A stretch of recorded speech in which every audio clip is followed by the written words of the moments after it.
At dawn on a quiet summer Sunday, a white cloud rose over a small Italian town, and no one knew whether it was steam, smoke, or something far worse.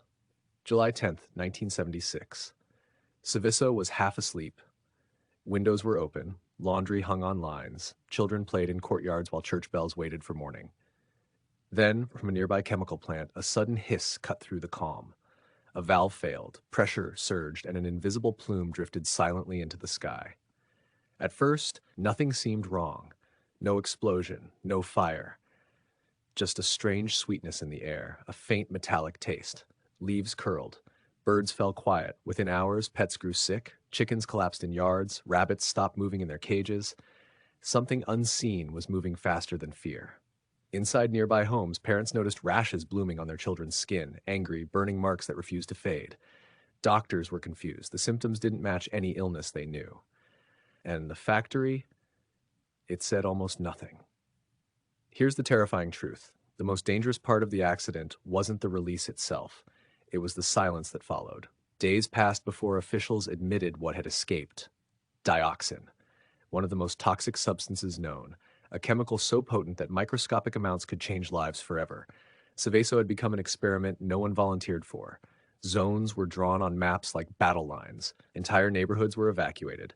Families were told to leave behind their homes, their gardens, their memories. Soldiers in protective suits moved through empty streets, killing thousands of animals to stop the poison from spreading.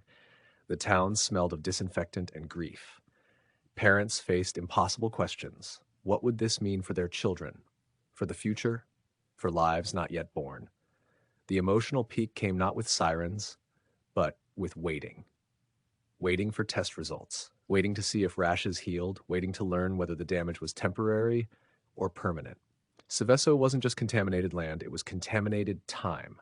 Every tomorrow felt uncertain. Years later, the scars lingered. Health studies, lawsuits, quiet anger.